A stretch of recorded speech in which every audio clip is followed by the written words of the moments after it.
Welcome to another episode of Behind the Business presented by Gore Mutual. I'm your host, Ian McLean, President and CEO of the Greater Kitchener-Waterloo Chamber of Commerce.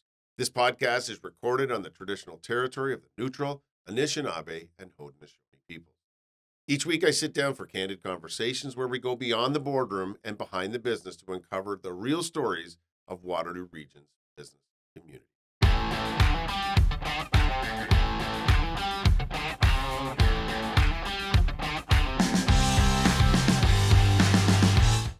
Today, I'm joined by Philip Mills, CEO of Habitat for Humanity Waterloo Region and Build Now Waterloo Region.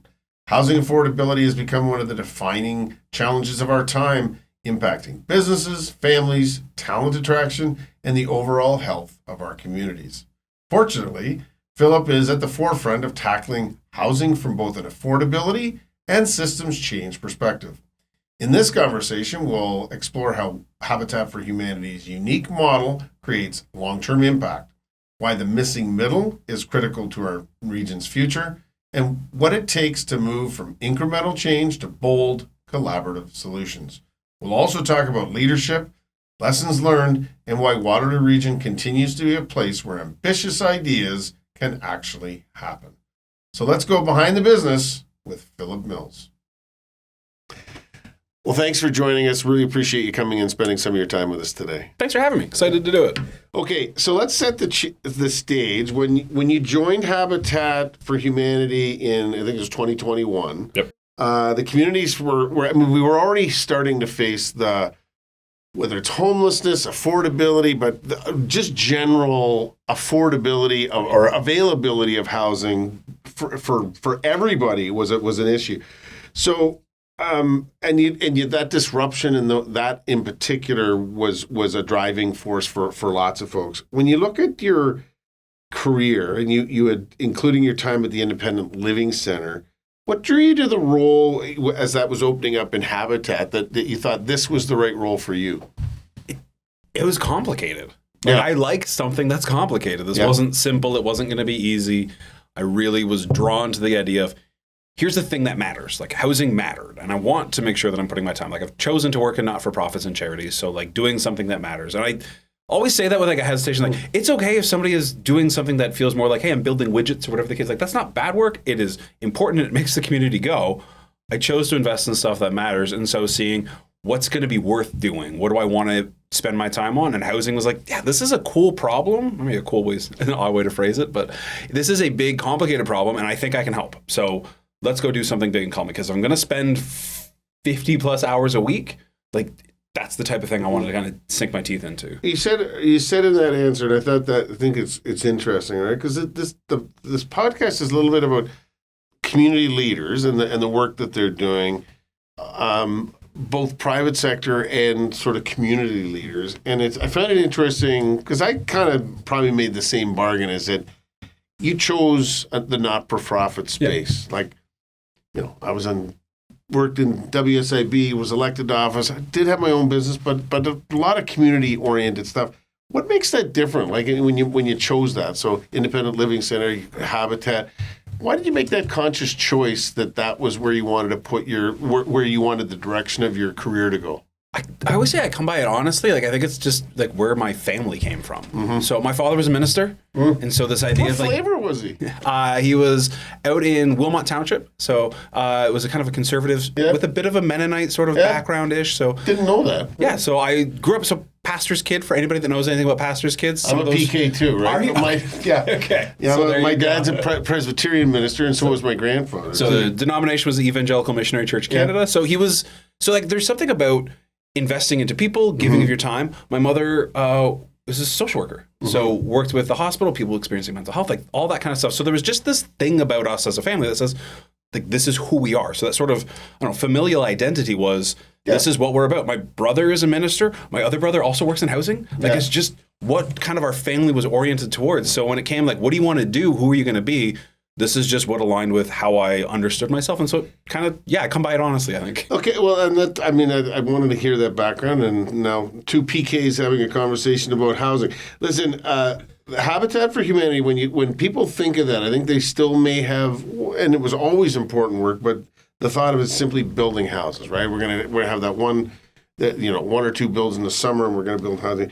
But it's a lot more sophisticated than that. I mean, it over time, I think, folks like Karen Redmond that preceded you and others, the organization is much more deeply ingrained in the whole, I don't know, ecosystem of housing.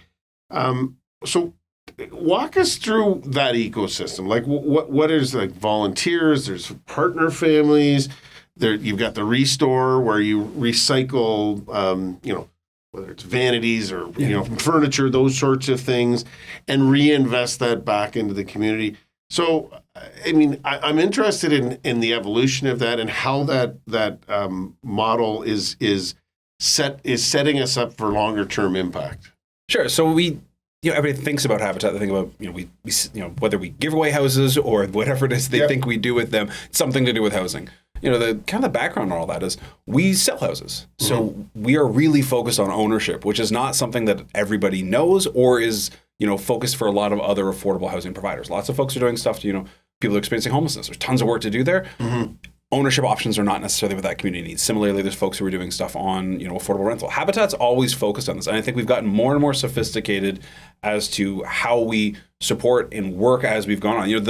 The Restore is a great example of us trying to make sure that we create sustainability, I think, from a business perspective. It started early and it was there to cover administrative costs. So when we go out and say, hey, we are asking for you to invest in us, I'm not asking for you to pay my salary. I'm asking you to buy nails that go into a home. And so we could make that pitch. It made fundraising easier, and it also made it more stable that I wasn't chasing funding, being like, well, where are we going to pay for salaries and overhead and all those things you need to operate a charity, but are really hard to get funded. The Restore was there as an opportunity for us to say, hey, let's create, this sustainable funding stream so that when people get connected and, pour into us with their resources, their money, their time, it's going right to the housing. So there's this kind of back-end sophistication. The other side that I think people don't know about us is we're functionally a mortgage holder. Like, we are kind of like a bank. This idea that, so we sell the house to the family, but nothing actually really transfers hands. They get title to the property, but since we built it and we paid for it, more often than not where we end up is that we're then their mortgage holder. So they pay us the mortgage back, and we get that payment from them and use that to go build another house. And so there's this back end. So despite, we might have whatever number of homes we build in a year, we've got this roster of families that we are connected to and will be for a long time while they, work through paying down their mortgage. And every dollar that they're paying back to us in those mortgages, we're using that to go and build more housing. So it's this self-perpetuating sort of model. And as we do more, it actually gives us more opportunity to do more because it kind of grows on itself. So let's pivot a little bit now to Build Now Waterloo Region, because this was I think it was right at the end of, I want to think now. I remember it was at Cambridge City Hall. We made was that 2023? I think so. 23. Anyways, a number of years ago. I forget, it's 2026. But the players around there, you had lots of discussions. City officials, regional officials, Jeff McIntyre from GVC, well, now with the Grand Valley Construction Association, but lots of folks around saying, what's actually missing? Like, what is the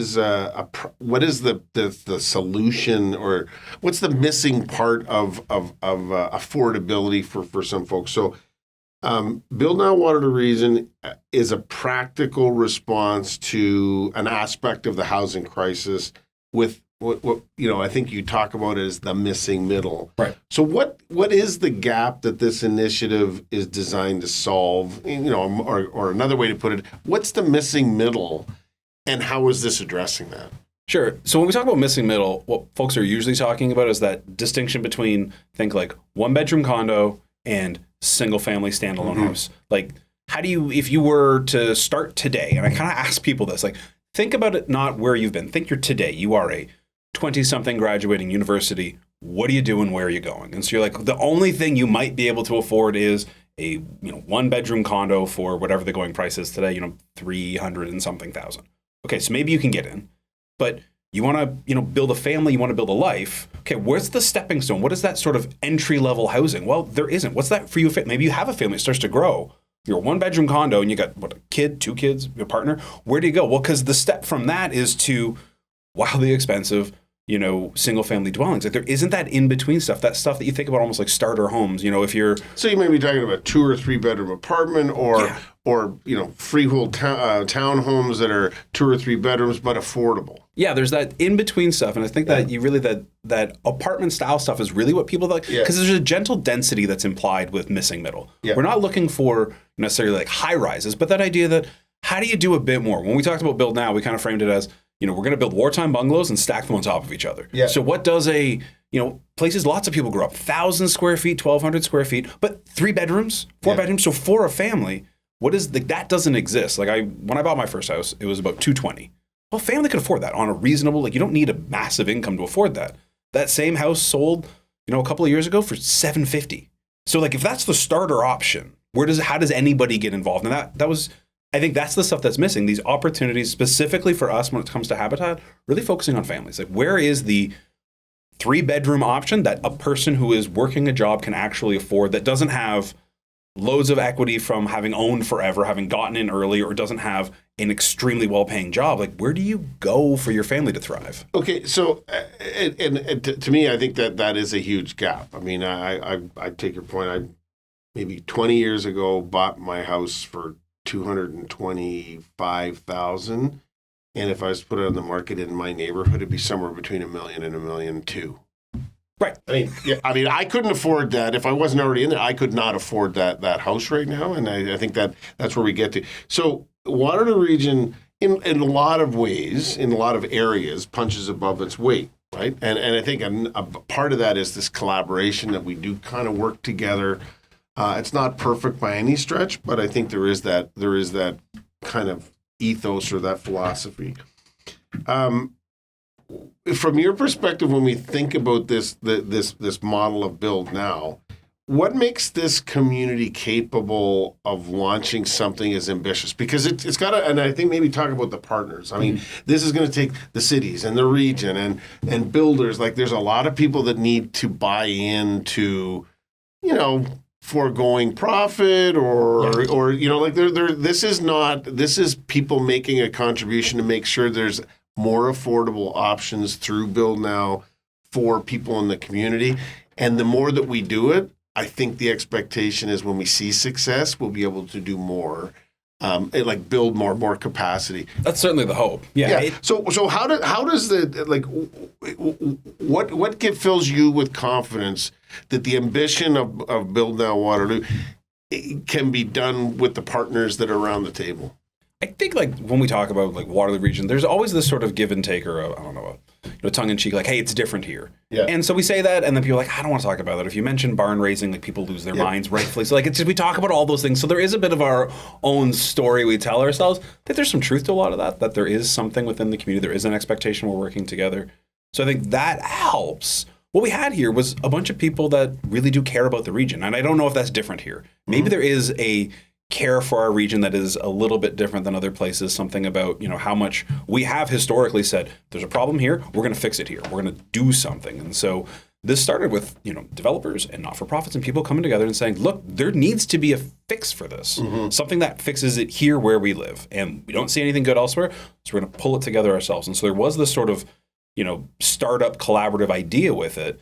When it comes to getting the cities and municipalities and all of the partners involved, because we have developers who are working with us. We have, Grand Valley Construction Associations. We've got the construction industry working with us. We've got multiple not-for-profit providers. We've got Habitat. We've got cities now involved. All of that took a lot of trust building. It was a lot of time saying, let's get our motives aligned. There is this little thing that I think we kind of neglect, which is there is a healthy rivalry in our region as well. And so I think sometimes part of the reason why we see innovation here, maybe in ways we don't other places, is because there is a healthy rivalry between a number of cities that say, we want the best for our community. And so they're willing to do something because they know if they don't, the neighbor down the road might. And I think there is something that drives a bit of that innovation, knowing you can find municipal partners because they want to do something more, because nobody's in a position where they can just stand pat because the community expects better from them because they can see better from their neighbor across the road. And so sometimes that tension, I think, does really work in our favor. And I think we should never lose that. On the other hand, I think we also have to recognize that in the grand scheme of things, we're also competing against lots of different parts of the world where 700,000 as a very small town, and the capacity we need probably lends itself to doing more together. But I take your point. I mean, there is that rivalry between neighborhoods or between even business sectors where they're more situated. So a healthy rivalry. Yeah, right? Like it has to be. This makes it better for all of us, and I think we do that really well here. Because you're right. If it ends up being now we can't compete on a larger scale because we can't get out of each other's way, that's problematic. But to say they did something cool, I need to do something cool to show. To be, to one up them, great. Let's better the community together. The Behind the Business podcast is made possible through the support of our title sponsor, Gore Mutual. Proudly Canadian, Gore Mutual has stayed true to one purpose for more than 185 years, insurance that does good. It's the reason they exist. They believe that when we focus on being good, doing good, and spreading good, we all thrive together. We're grateful for their continued commitment to our local communities and the positive impact they make every day.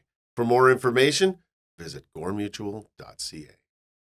Housing's deeply personal, and it depends on what the seat you're in and whether you're looking for a home or you're trying to provide it. So, but as you look at it as a leader, how do you guide teams through the work that carries both pressure? Because there is pressure on Habitat. There is pressure on your collaboration with the cities and Grand Valley Construction Association, other business organizations that are supportive of this. There's a pressure to that, and there's a purpose to it. How do you kind of keep everyone kind of moving in the right direction? To try and find some balance between saying like pressure is good, it can create things. So like, how do we lean into we are here for a purpose? That there is something to this. So I think the question a lot of times when it comes to not-for-profits is how do you not overplay your hand?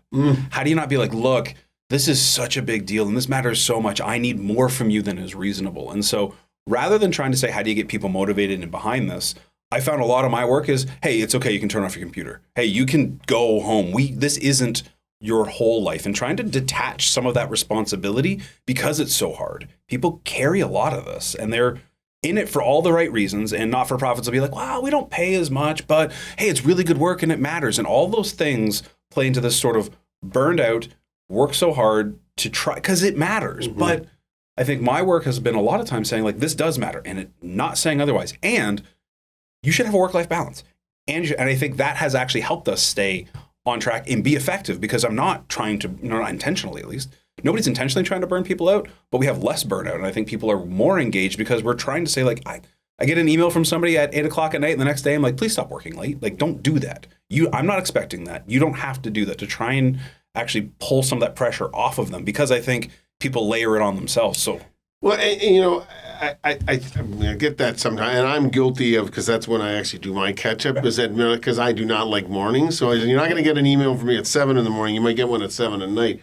But I think that's a good analogy. It really is the meaningful work that needs to happen is usually a marathon, not a sprint. Absolutely. And I think we sometimes lose track of that. I mean, we look at our Vision 1 Million series, which is really it's not just business issues. These are things that the community needs, whether new hospital, 70,000 homes, and of which Build Now would be part of that and Habitat. But when you think about the big, hairy stuff that we need to get on top of if we're going to be 1 million people in 25 or 30 or 35 years, it's 70,000 homes. It's a new hospital. It's the LRT. It's 70,000 or 100,000 jobs. Those are not things that lend themselves to saying if I just work an extra 2 hours today or 4 hours tomorrow. There's that sense of this is a we have to look at this and keep plugging away every day. And supporting staff is an important part of that, right? Because you can let them burn out. You're absolutely right about that. Listen, if you to move things faster, right? So, and Build Now is one of those innovative things that when we get it right, and you're doing one in Uptown or in North Waterloo with the City of Waterloo, so we're now starting to see you've got multiple sites. You see the momentum building, and once you get some of these to the finish line and people are moving in, I think it will start to have its own momentum that we can do more, and that you'll see it'll come to scale where you're seeing more of that. But so that's one aspect of it. If you could remove or modernize one piece of policy or legislation that really is retarding the kind of the ability to move faster, or puts the brakes on that you're not able to do it? What would you suggest would be one of the things we could do to most accelerate housing delivery in Waterloo Region? Because it depends on who you talk to. If it's like, you talk to a high-rise developer, it's like, well, if cement price go down, or skilled trade, like, it could be a whole range of things. But from your seat, what would be that one or two things that would really make a difference, that you could kind of take the next big step? So, like, you kind of lead into the problem here, is that, like, there are so many things, and they all interrelate. Like, well, if you tweak this, that doesn't fix it. Like, there's so many checkpoints and pieces to this. It's really hard to key in on one. If I had to say one, I wish that there was a way that we as a municipality and locally could free up land faster.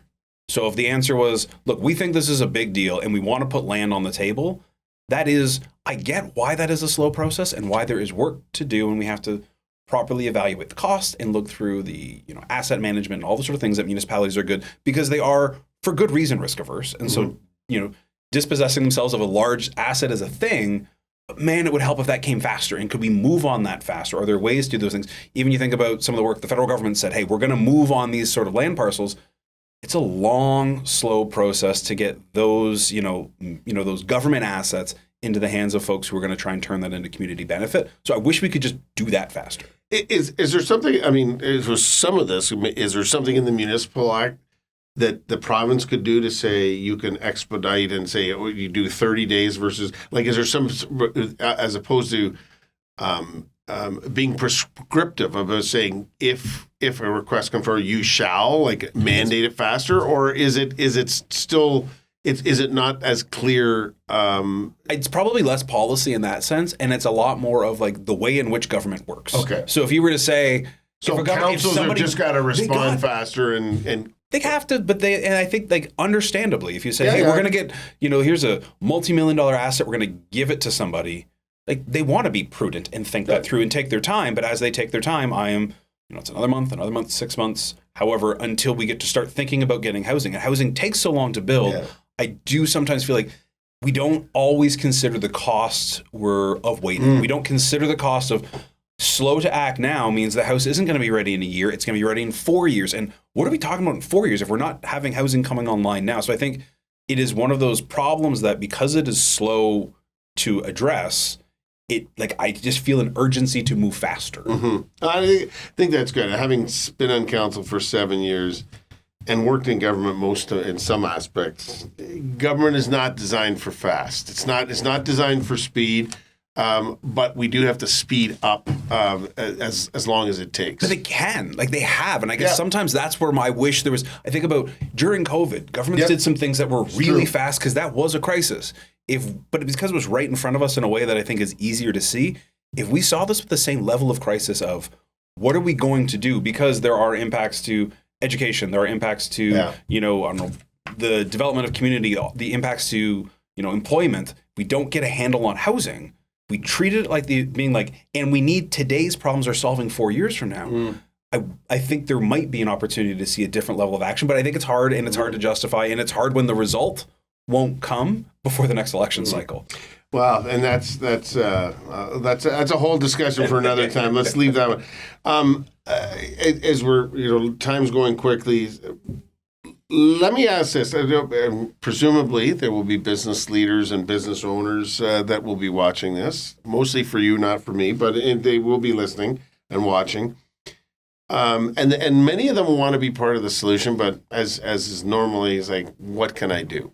And so I guess the question that I would put to you is, if for someone who wants to be part of maybe the Build Now or to be part of Habitat, what's one meaningful way, or what's the most meaningful way they can engage in this, in getting more housing beyond writing a check? Checks are good. That's important. Always take a check. But if someone wants to get more engaged, either themselves as a business owner or they and their staff, what are the things that they can do, or how can they be helpful? I think our community, like the business leaders, carry weight. They matter. Mm-hmm. And so I kind of implore folks to understand and see that, like, in some respects, all issues are housing issues.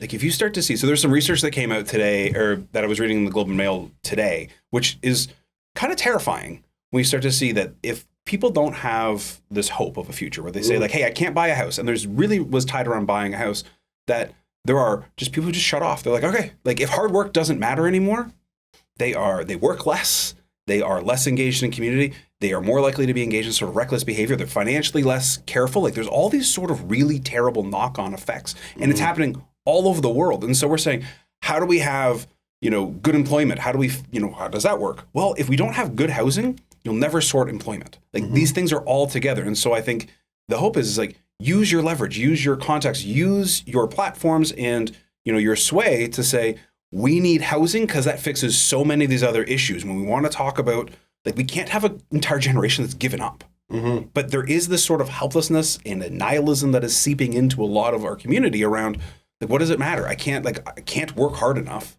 So that person's not going to show up to work ready to go, invested in a community when they're like, what does it matter if I work hard here or not? Like all of that stuff. And so I think every issue at a certain point does have some sort of roots, and we don't have stable housing. So much else is hard to address. And so how do we all understand that I'm not talking about housing for the sake of just like housing as an end. There are so many things that are impacted by, you don't have stable housing, that impacts employment, impacts recruitment. If I can't live in the region, how do I go to the restaurant that I love? Because who's working there if they can't afford to live? Like all of those things play together. And it's connected to the social determinants of health. If you don't have health, you don't have good health care and you don't have housing, it's hard to be, productive and having, all of those things that you're talking about. Listen, look, we can come back and start. We'll have to have the second chapter of this to get into some of those things. But just as we sort of wrap up this section and go to our rapid fire part, when you look ahead, like everyone's younger than I am, but you're younger than I am. In 5 or 10 years, if you're still at this seat or looking back at the work that you've done at Habitat, what does success from your seat? What does success look like for Habitat for Humanity and for housing more broadly in Waterloo Region? Like if the starting point is, what year are we? 2026. In 2030 or 2032, what does success look like? How will we know whether we've kind of started to get on top of the wave versus being buried the way we are now? Probably something simple like, I don't know, transformational change in the housing sector or something. Not something easy like that. Yeah. I think what we're looking for is that, for me, I think we'll be successful if what we've done here, others want. So I do want to try and transform our housing sector and say, hey, actually, we can make housing affordable if we do it right. And the success will be, not only did we build some houses that every other community is like, I want that. Like, can you do that here? I want that. You're talking about the model. Like, how do you bring the right people together to sort of to be able to make meaningful gains? So this is we built a lot of houses because that's going to be the type of thing that grabs attention. We built it in a way that creates affordability that people desperately need. And it's so undeniably good that the rest of the province and country is like, I want that. So that the rest of this country is envious of our housing system. Like that's success to me. That's simple. You'll be able to get that. You'll be able to get that all. I'll do that in 26 and we'll do something else in 27. We'll find something in 27. Listen, this podcast, it's great to hear the story and what leaders are doing in the community, but it's also about leadership and how people kind of come to that and how they view it. Because I find it interesting. I've done this for a couple of years now, and everyone's got a different take on this, what I call the rapid fire questions. It's all the same question I ask every week. So, so, in quickish answers, let's go through these. If you were able to go back and tell your younger self something, what would it be? It's okay to not know. Like, I think there's a necessity to be right or to know everything. Like younger me was arrogant in a way that I hope older me isn't. So because it started a lot earlier being like, hey man, it's all right. You don't know things. Don't know. Yeah. That's good. I mean, and especially younger people should do that more when they're younger. And then you don't have to walk it back when you're older. Inspiration comes from a lot of different places and a lot of different perspectives. But who or what has inspired you along the way? I like a good revolutionary. Like there's somebody who's like, hey, we're going to fix the system. We're going after it. Like there's this kind of quote in the back of my head from a Catholic archbishop in Brazil. He talks about when I feed the poor, I'm a saint. And when I ask why there are poor, I'm a communist. Yeah. That question of like, not just doing the work, but those people are like pushing at the buttons of a system to be like, this is broken and we can fix it. Like that's where my inspiration comes from, which maybe is telling us to why I'm like, I don't know, let's fix all of housing. Like I think that revolutionary sort of folks are the people that really kind of grab me. Well, and frankly, it needs a revolution, and I think you're helping to lead that, and we are here in Waterloo Region. If you weren't in your career, now you've done different things in your career, but if you weren't in your current career, you weren't at Habitat, and you were doing something else, if you'd gone down a different path, what would that look like? What would you be doing? Today, it's probably farming. Like my wife is a farmer, and when I get to go out and do the farming with her, I just like, there is something about, and maybe it's just because it's so different, that this is not 10 years down the road, some housing will appear. It's like I fixed a fence today, or we get to see, like, see the fruits of your labor. Do something and it changes. So I would probably be looking for something where when I do it, I can actually see that coming out day after day after day. Instant gratification, but not on a cell phone. Yes. Yes. There you go. Okay. Are you reading a book? Are you reading a podcast? Or what do you do to kind of, if not tune out, but to kind of give your mind a break from your day to day? I listen to like a lot of sports podcasts and those sort of things because I find that is great. Books wise, I'll make a shameless plug. My wife wrote a book, and so I'm reading that right now. So that's something that is. What is the name? It's called In the Beginning Again. And so she retold, this is back to that, pastor's kid. Yeah. She took and retold a whole bunch of biblical stories in a modern context so people can understand them. Oh, wow. So she did a great job. And so I'm reading that. Self-published. Yeah. And was it on Amazon? It is. So if people want it, you can go on Amazon. In the Beginning Again. I know all the technical terms now. Self-published, Amazon. Yeah. So what's it? Say the name. In the Beginning Again. In the Beginning Again. Well, that's good for her. Okay, and what is your favorite go-to local business in the region? Coffee shop, restaurant, retail? This might be selfish. Lenjo Bakes is the place to go. And it might be because she's my sister-in-law and Lenore's the best. Oh, really? I didn't know that. It's also because I don't actually like sweet things. But I like her baking, so I think it speaks to the kind of how good it is because I don't love sweet things, but I will happily eat anything Lenore makes. So if you're looking for a spot, Lenjo Bakes is the place to go. Love it. Okay, and just as we wrap up, where if people want to learn more about Habitat, connect with you, what's the best way for them to connect with you or Habitat? So you can easily find us on our website, habitatwr.ca. You can get all that's going on with Habitat. If you want to find me specifically, I spend probably too much time on LinkedIn, so it's an easy spot to go track me down. You can see all my pontifications on things I don't know. Philip Mills? Philip Mills. It's easy to find. Yeah. I work at Habitat Waterloo Region. Easy to find there. That's, I think, the best places to track me down these days. Listen, I know how busy you are, and so I appreciate you taking a stop in at the chamber offices and spending some time with us today. Thanks for joining us. Thanks for having me. It was great. Thank you for joining us for another episode of Behind the Business, proudly presented by Gore Mutual, insurance that does good. New episodes drop every Thursday, so be sure to tune in next week. You can also visit greaterkwchamber.com to catch up on past episodes anytime. We'll see you next time as we continue to go Behind the Business.